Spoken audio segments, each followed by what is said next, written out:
looks like it's me and then Vanessa. So we're good. So Vanessa gonna. Where's Vanessa at? Oh, I'll wait, Vanessa. So I'm gonna introduce her.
Midwife and doula's bill. That's what I'm telling the team about.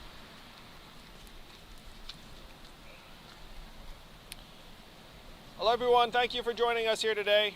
I'm proud to be joined by City Councilwoman and future Bronx Borough President Vanessa Gibson, who's also been the chair of the City Council Public Safety Committee. And we've been putting together a plan to help make our city safer. Right now we are standing not far from where just 2 weeks ago teenage boys were shot in broad daylight. And unfortunately that's happening more and more often in our city. Almost 30 people were shot just this past weekend, and unfortunately this is happening more and more in communities of color, in brown and black neighborhoods. And this is an emblem of how our city is failing us. We can do better. We must do better for ourselves and our families. Now, we're here together on, I'm going to say, this beautiful summer day. It feels like summer, does it not? And the summer is going to be a tremendous time in New York City, but it's also going to be a time for a lot of pent-up energy. And one of the things that some of us know is that crime tends to go up during the summer. So it's mission critical that we formulate a comprehensive public safety plan right now to try and make it so that this summer is a time of enjoyment and fun and celebration, and not a time of even higher concerns about violence and public safety. Now, Vanessa and I, in formulating this plan, we talked with senior leaders in the district attorney's offices, community advocates, and people in law enforcement who've been working on how we can help make our community safer.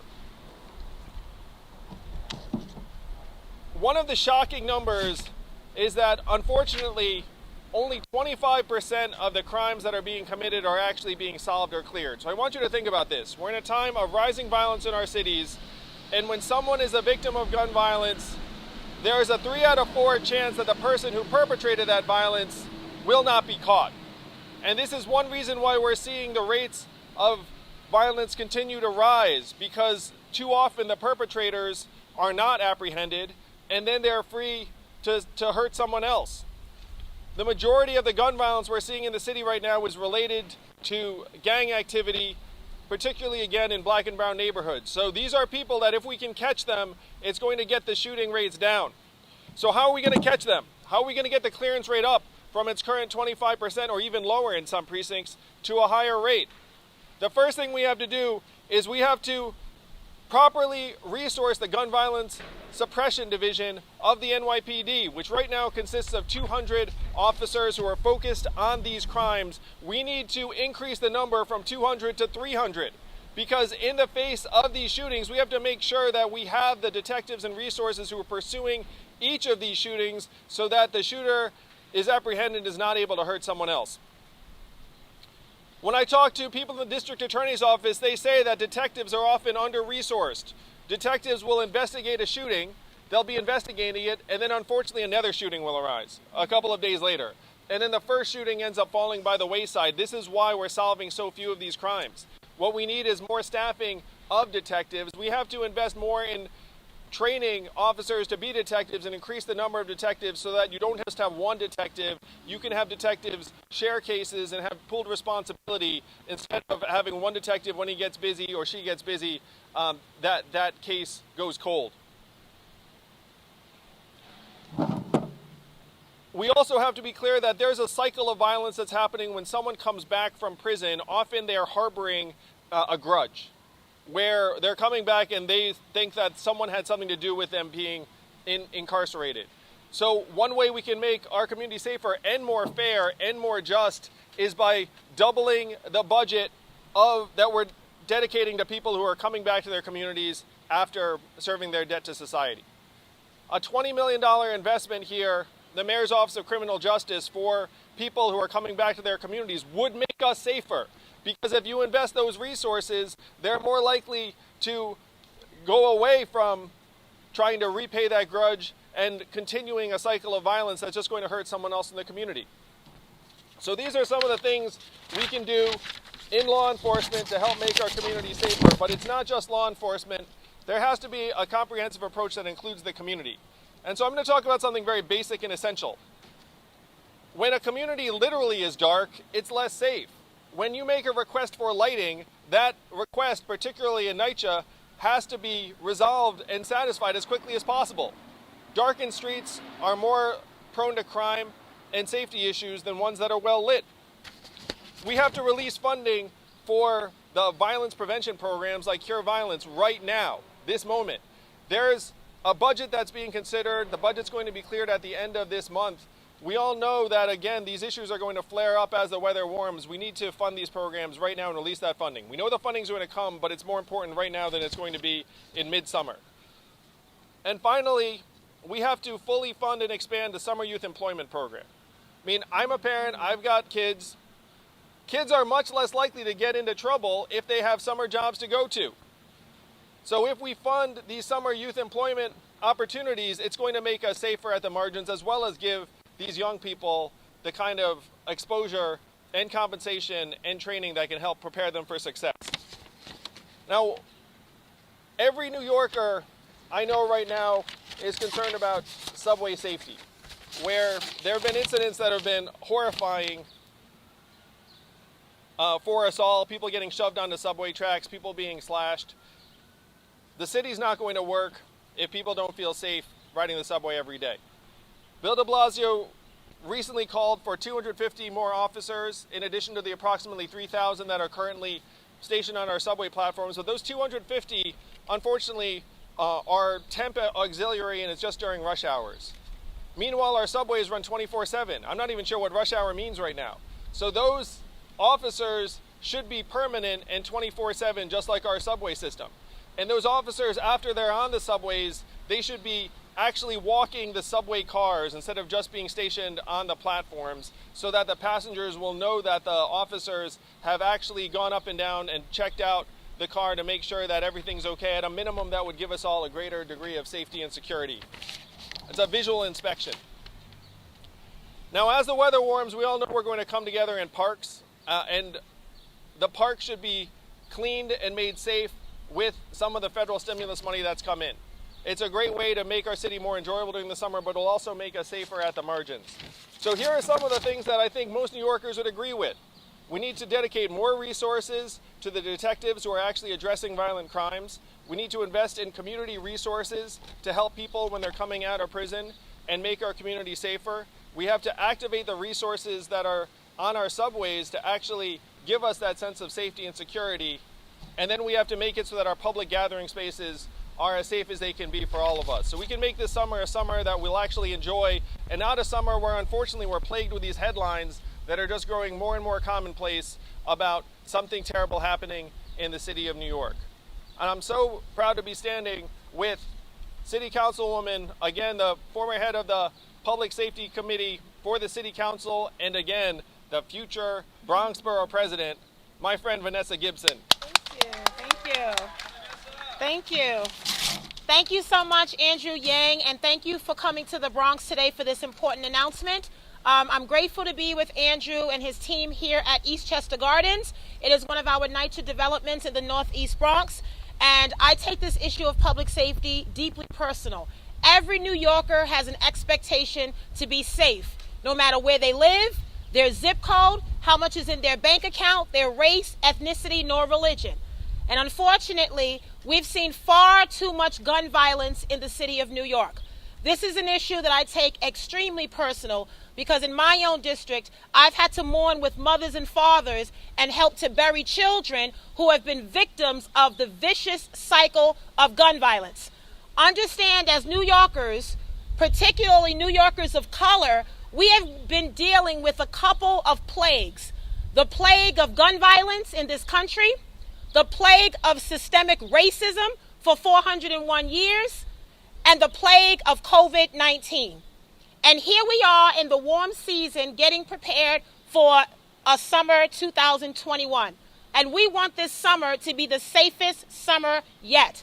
And so when you talk about these proposals, when you talk about enhancing the New York City crisis management system that started back in 2014, where we are in over 30 neighborhoods across 5 boroughs. And right here in Eastchester Gardens, I want to recognize SUV, Standing Up to Violence. Our anti-gun violence organizations are violence interrupters, hospital responders, credible messengers that resonate with young people. They offer them jobs, they mentor them, they give them access to health care and mental health and therapeutic services and wraparound services. They offer our young people a chance to be a success story and not a statistic. This is a successful program that is driven on creative ideas that gun violence is a health crisis.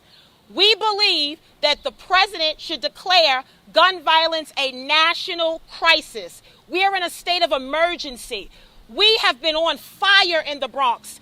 Every day there have been shootings across the borough of the Bronx, from the 4-2 to the 4-3, the 4-4, the 4-6, the 4-8, the 5-0, the 5-2. It's unacceptable. And I want residents of the Bronx to know that gun violence is not normal. And we always denounce violence. But we have the answer. The answer are resources and programs and jobs and after school and Saturday night lights and summer youth and Compass and Sonic, Beacon, Cornerstone programs that give young people a chance. We take the gun out of their hand and we offer them a job. It's the best social services program we could ever invest in. And as a council member, as the co-chair of the Women's Caucus, as a deputy leader, as someone who sits on the budget negotiating team, in the next few weeks when we pass a budget for the city of New York, we will make sure that we have summer youth employment program and all year round youth employment. We will make sure that we open up these spaces and activate our open streets, which we just made permanent, so that young people have a place to recreate. Because we know that idle time means that young people are on a destructive path. And we want to make sure that they are on the pathway to success because they're our future leaders. I can't tell you how many funerals I have had to help pay for as an elected official. It is painful. These families will never be the same again. But through our pain, we find purpose and we develop a plan. And this plan that Andrew is proposing today is transformative. It's going to make a difference. And we also know, while we talk about anti-gun violence and crisis management, we talk about resources, we have to talk about the work of the NYPD and the good officers that wake up every day with the ability to serve. We have to talk about enhancing the detective unit and the gun suppression unit. We have the greatest detectives in the world right here in the NYPD. And we have to give them the resources that they need to do their job. But we're all a part of this. This is a circle, and we're all stakeholders. No matter what title you have in front of your name, it is everyone's responsibility. When a child is shot, that is our child. It may not be our biological child, but that is our child. And we owe it to those families, to those mothers and fathers to show them better. So we can't just talk the talk, family. We have to walk the walk. We want the investments. We want the money. We want the resources and the programs that our communities so desperately need right here at Eastchester Gardens. And so I want to thank Andrew Yang, and I also want to thank all of our partners, our stakeholders, and certainly the elected officials that represent this area that really speak volumes about our commitment. SOS, Save Our Streets, Bragg, Right to Counsel, all the great things that we are doing, these are critical parts of our work every single day. We will never stop fighting for safety in our streets. We have to be prepared. We have to stay ready so we don't need to get ready. And by staying ready, we have programs in place for our young people. And so I'm proud to stand here at Eastchester Gardens to make sure that we put forth a comprehensive plan this summer that will make a difference. Because one shooting is one shooting too many. And I will not accept this violence. I will not accept our children dying at the hands of these illegal handguns that are in our communities. And it's exciting, it's creative, and it's innovative. And it's no disrespect to anyone and the record that they bring. Everyone brings something to the table in their own way. I think New Yorkers have to come up with their decision on who the best candidate is that will represent their best interests around public safety, healthcare, housing, jobs, restoring our city, getting New Yorkers back to work. And so I, as one individual, am asking my supporters to stand with me as I stand with Andrew, but I have great respect for other candidates, and I truly believe that this is the right time to elect Andrew Yang as our mayor of the city of New York. Thank you, Vanessa. Oh, Vanessa, I should never do an event without you. Just have you like, that was horrendous. That was horrendous. Yes. God bless you, sister. Everybody has a chance. Why not give this man a chance? Everybody deserves a chance. And I think that he will be a very good mayor. Thank you. Thank you. I'll do my best. Thank you. He deserves it. Hey. Thank you. Amen, sister. I'm just saying, it was a traffic cop. Where's Jake at? Where'd Jake run away? Hey, Jake. We're back to Dave Evans. There we go, Dave. Can we just say, you're concerned about this bill in the city council and that some members some folks who are running for mayor may not accept the ranked choice voting?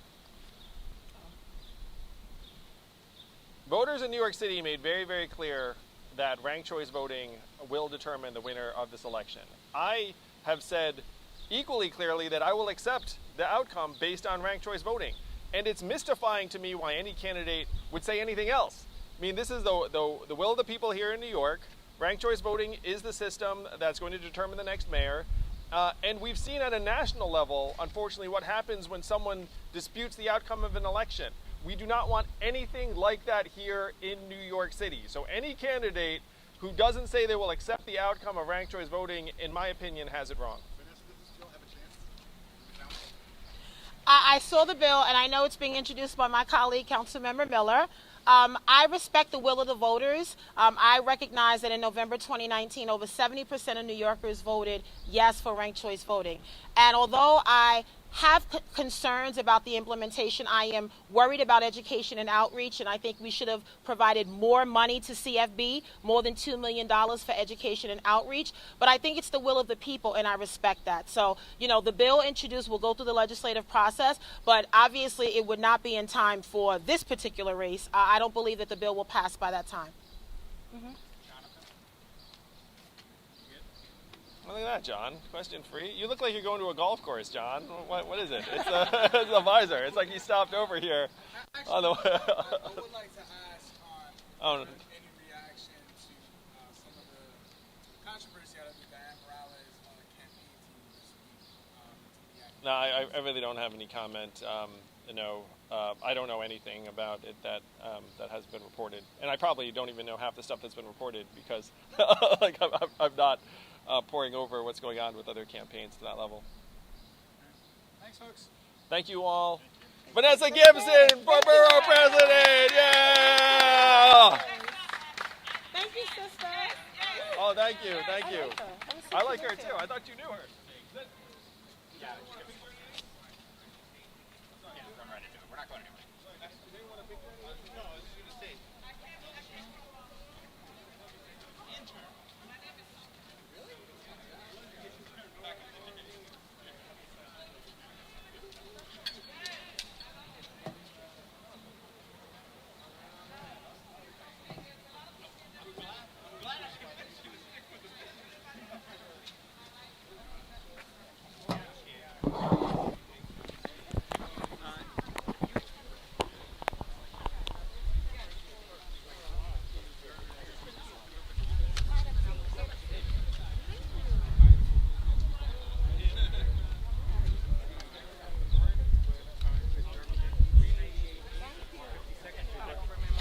Hello, and we welcome to the Bronx. We are live with Andrew Yang and Councilwoman Vanessa Gibson, and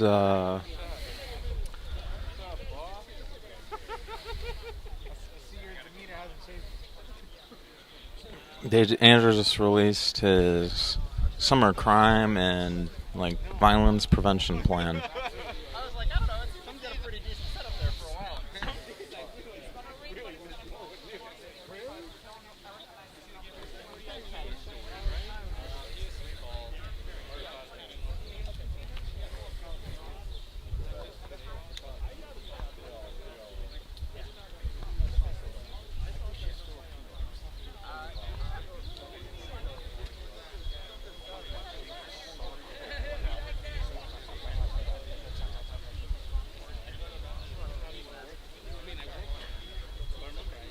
By the way, somebody donated $8.88 yesterday. It was only one person, and they donated 6 hours after the announcement. So they're going to be the ones that get the shout out, I believe. Yeah, I have my mic. Can you hear me? You should be able to hear me.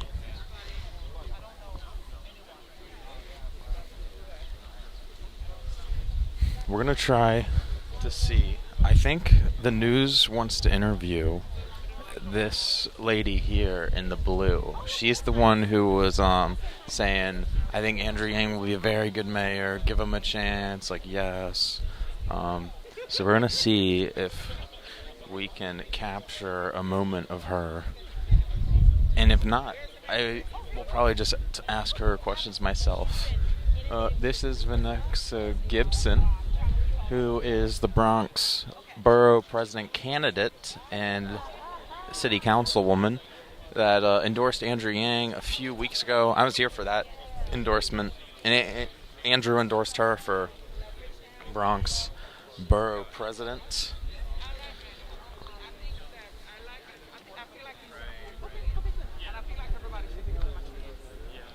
Yes, I'm sorry. I didn't say just give a person a chance in life. Show what you can do.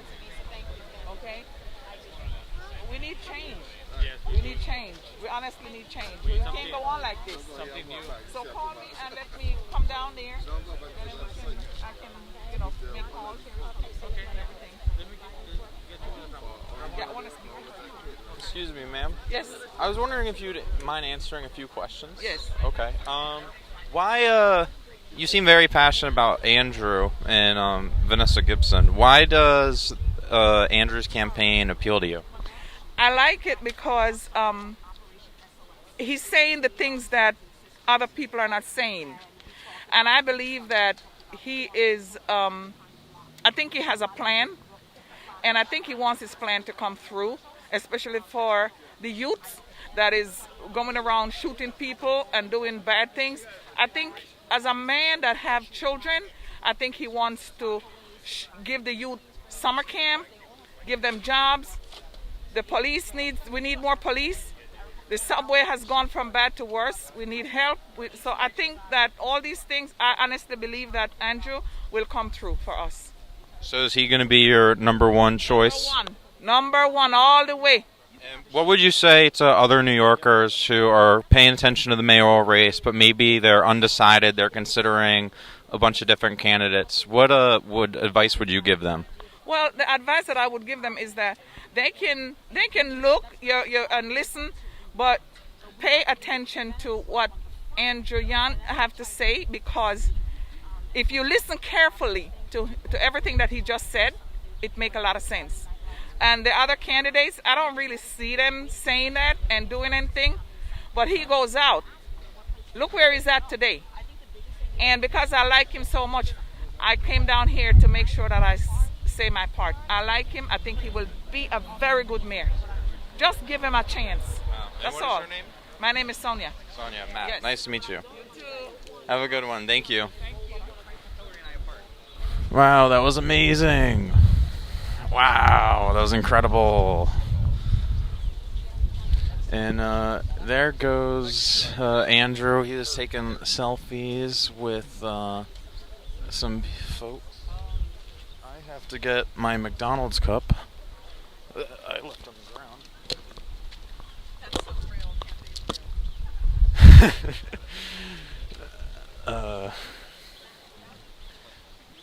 Oops.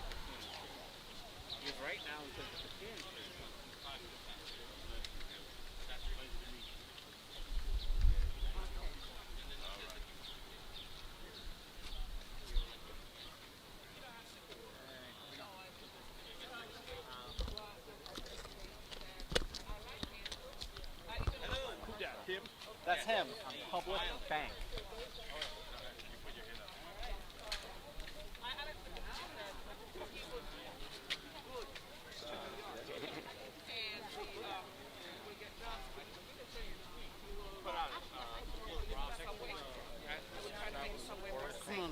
We are afraid to go on the subway. I am afraid to go on the subway. So I believe that he will do what he said. All I need is just for people to listen to the things that he said. You know, let it digest in you. Don't run around look for all these people. Just listen to Andrew and hear what he says, and you will know who to vote for. Vote for Andrew. He's the man. He is the man. Andrew is the man. Have you had a chance to meet him? I am going over there now to hug him. Can we come with you? Mr. Andrew. Yes, New York next mayor. And so you said you don't feel, every time you get on the subway, you don't feel safe? I couldn't, let me tell you, I haven't been on the subway for a very long time. Because I just want to go to like Zabar to pick up my coffee that I buy like serving for the next 3-4 months. I haven't been there. Haven't been there. I want to go to Trader Joe's. I can't go. I'm afraid. Yeah. There's no police anywhere. We have so much problem with gun violence and all kind of things. Let me go talk to my mayor.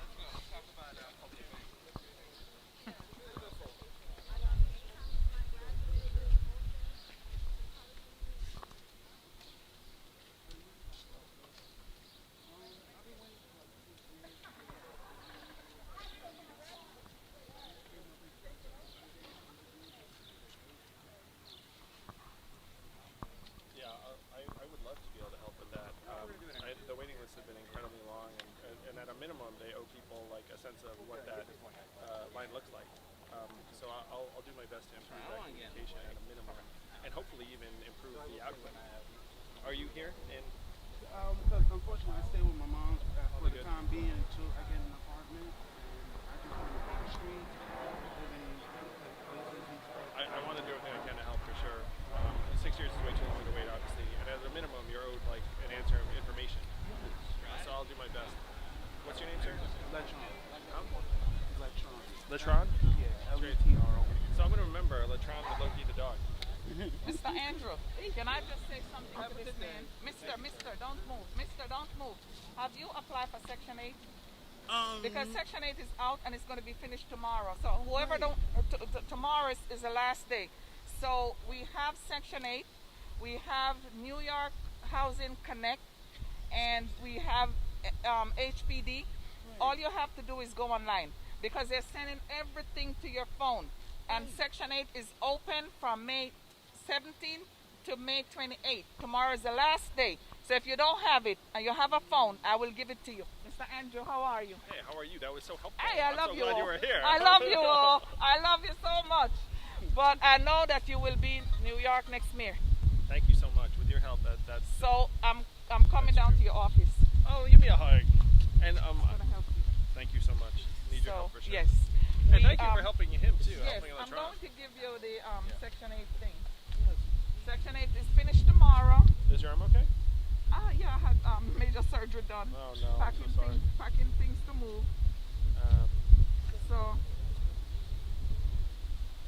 packing up things to move. Where's this thing? So if my arm happens to come out, the ball came out. But I'm doing fine. Mister, you ready for your Section 8? Yeah. This is your Section 8. So you're going to take a picture. Take a picture. You got it? You got it? Sure. Okay. So, Is there anything I Mr. can do for you Andrew, before I go? this is the Section 8. It's open in New York. It finished on the 28th. Wow. After that, there's no more. Wow. Thank So- you so much, miss. Yes, you're very Thank you. welcome. And just go on New York City Housing Clinic. There's a whole lot of places. Yes, so I need to speak to you for a minute right here without the people listening to our business. Okay. She wants to speak to Andrew alone without all the people and the cameras. So we'll give her that respect. Wow, what an amazing woman. So here's the schedule for the rest of the day. This is going to be my last day in New York for now, because I got to go home and unfortunately take care of some stuff, including finishing a Joe Biden, Andrew Yang like promo video that me and a friend of mine have been working on for a long time. Or mainly my friend worked on it, and then I worked on it, and then I didn't touch it for 3 weeks. But now I'm going to finish it, because it's now or never. And, what was I going to say? But there's 2 more events today. I believe there's 2 more events today. There was originally an event scheduled for 2, but I think it got, changed to something else. And then there's also an event scheduled for 4:15. And then one of the reasons I also need to go home tonight is because there's a mayoral forum on, I think Pix 11 News that runs from 8 to 10. And I need to get home so I have good internet connection so I can live stream that. So,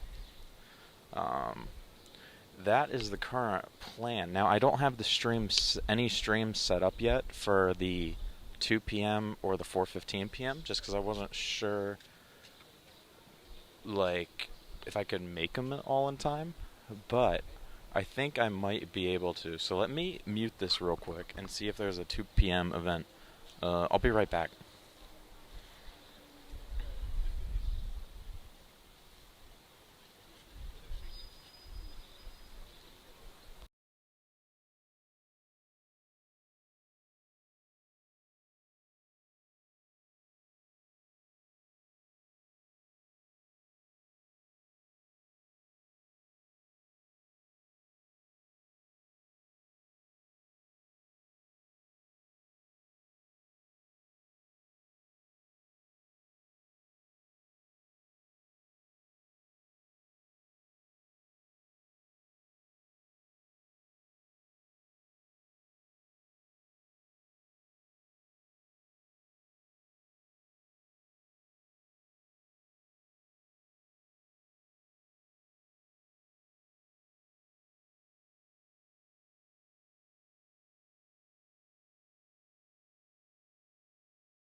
Alright, we're back.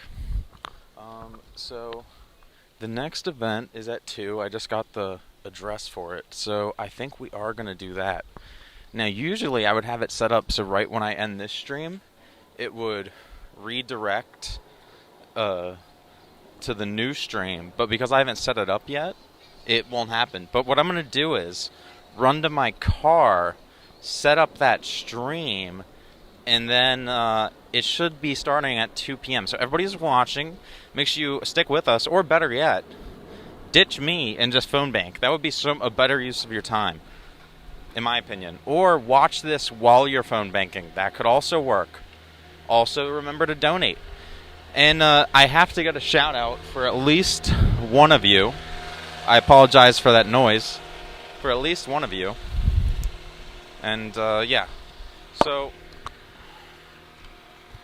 let me see what time it is. It's 12:46. This next event is...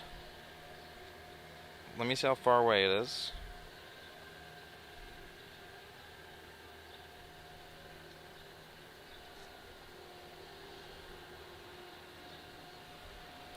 Okay, not far. Oh yeah, the next event's not far at all. Okay, so we're good. We're going to have plenty of time to set up the next stream. And we'll be good to go. So that's what we're going to do. We are going to I'm going to head back to my car, set up the next stream, and then well, thank you so much, Danny. I appreciate it. And get the stream good to go at 2. So usually I like to stay till Andrew's out of here, because you never know what could happen. But, I mean, what's really going to happen, right? I don't think anything. So, if we miss it, yeah, I don't know, maybe we should stay. I don't know.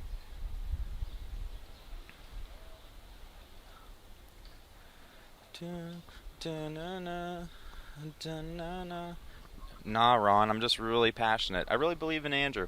I really believe in the policies he's fighting for. Like, I'll never agree with any politician on everything because, as I think somebody said before, if you agree with a politician on everything, I think John Liu said this when he endorsed Andrew earlier this week. He said, if you agree with somebody on everything, then you're lying or like you're insane or something like that.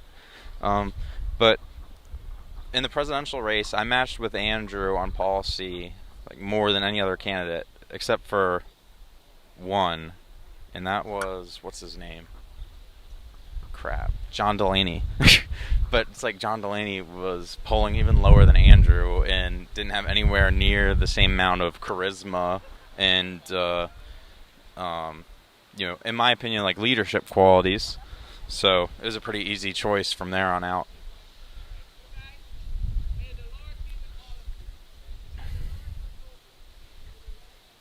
But yeah, this was a good event today. I'm just waiting to see if anything happens, because we don't know. Lightning could strike, and I don't know. But heck yeah, Geo.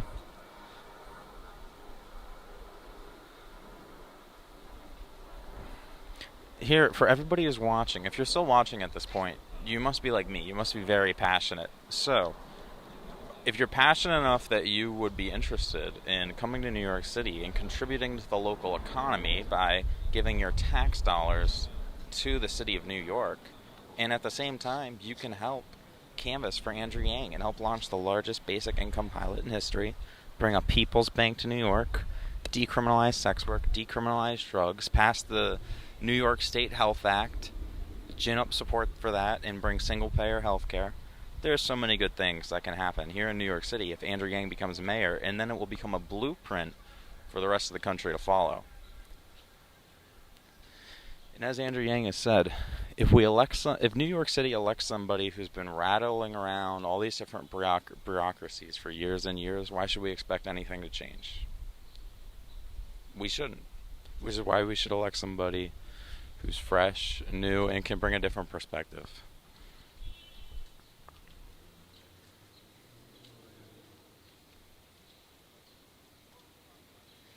In other news, the New York City Council this morning introduced a bill to repeal ranked choice voting, even though it was elected by New York City. It was passed by New York City voters by like a 60-point margin. And he wrote, "We should not be overturning the will of New Yorkers. The new bill to repeal ranked choice voting is a disappointing example of the status quo, rejecting progress and change for our city. After failing to use the court system to dismantle RCV, they are now turning to a formal legislation. We cannot sit idly by. I have said that I will accept the results of ranked choice voting, no matter the outcome, because that's how you support democracy. Some of my opponents, Eric Adams, have refused to say whether they will. Voters deserve to know where we stand on this essential issue. In 2019, I was one of the 510,000 New Yorkers who voted to implement ranked choice voting. The measure passed with nearly 75% of the vote. The bill was overwhelmingly supported because most New Yorkers are invested in giving everyone a voice and breaking away from corrupt backroom deals of old. As mayor, I will enfranchise green card holders and 16-year-olds in municipal elections. Today's actions show that unless we continue pushing for expanding democracy and new leadership, special interests will put us backwards. Change is hard, but it's worth fighting for." So that was a great statement from Yang, because we're really into... I mean, I don't understand why politicians think they know better than the people. It just bothers me. It was a clear margin. It wasn't like 51% of New Yorkers voted for ranked choice voting and 49% against, right? And you could be like, well, maybe it shouldn't be implemented. No, it was like 80-20. It was like 80-20. And you know who's against ranked choice voting? Do you know who voiced opposition to ranked choice voting? Eric Adams. Hold up. Let's see what's going on here.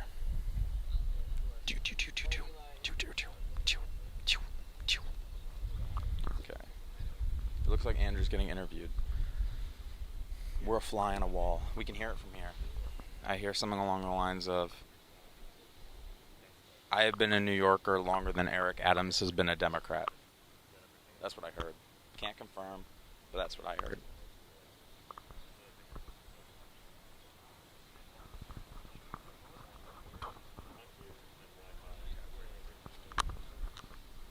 Just kidding. So the next event is about 20 minutes from here, and it will probably take me like 15 minutes to set up the next stream. But I should also probably set up, if I'm going to stay too, then I'll probably just stay till 4:15 for that event, and then I'll go home to do the last thing, which is that 8 p.m. stream I was talking about. So, it's 12:52. Which means I have an hour, 7 minutes till the next event. It takes 20 minutes to get there. It's going to take me at least 5 minutes to walk back to my car. And then let's give myself 10 minutes to park for the next event and get to that location. Which means I have approximately 1 hour, 7 minutes minus 35 minutes. I have approximately 32 minutes, I think, if I did my math correctly, to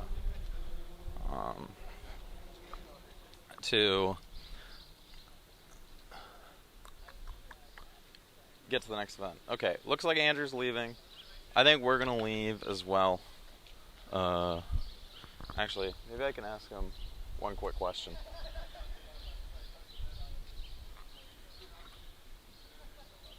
Maybe one quick question. Let's see. Somebody donated last night. It was Gracie. Gracie's gonna get the shout out. We'll take care of that later. Oh, you know what? Would you like to give a shout out to Gracie, who donated the lucky $8.88 to your campaign? Gracie, thank you so much for the contribution. 888 is a great number, and so thank you very much. Very lucky. I feel fortunate. Thanks, Gracie. Thank you, Andrew. Wow, look at that. Shout out to Gracie. I don't know why more people didn't donate. Because, I mean, not why more people didn't donate. Why people didn't take up the offer yesterday. I had said that if you donate $8.88 to Andrew, first person, you'll get a shout out. Nobody donated until about 7 hours after I said that. So Lily was like, you know what? I don't know if... Wait, was it Gracie or Lily? I forget. I apologize. But... the point is, whoever that was, they took a chance 7 hours after the announcement saying, you know what, I don't know if somebody else has already donated. They took that chance and they won. So basically the message is, when we have cool offers, you gotta take advantage, stream. Come on, donate. But I also have to put my money where my mouth is. I'll be honest, I haven't donated much to Andrew this cycle because I spent so much money on his presidential campaign, and yeah. But I can donate. I'm gonna make a donation soon. The madder I get, not the madder I get, the more into the race I get, the more I'm willing to invest in it, if that makes sense. Alright, let's see what chat says.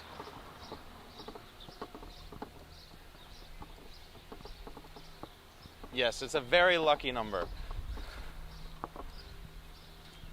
So, I am going to get in my car. I'm going to set up the next stream for the next event.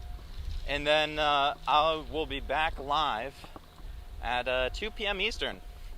So if you would like to join us then, you can. And until next time, live from New York, New York, we are out of here. Oops, McDonald's cup, that's not good. Oops, how do I end this?